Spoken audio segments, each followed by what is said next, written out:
Those loud noises at UFC Japan. That was Chan-Mi Jeon screaming at the top of her lungs.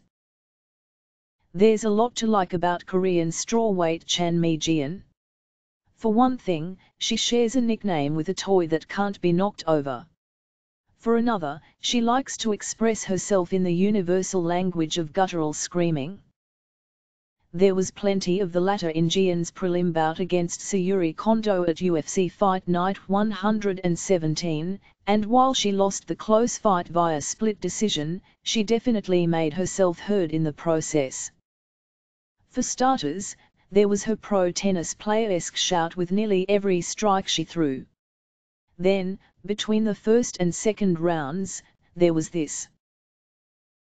The 20-year-old Jeon, 5-2 MMA, 0-2 UFC, even kept it up after the fight.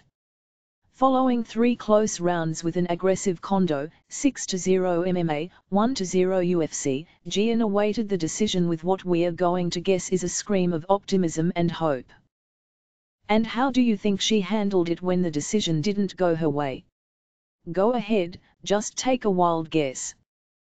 Actually, contrary to what you may be thinking, she handled the judge's decision with somber and silent disappointment.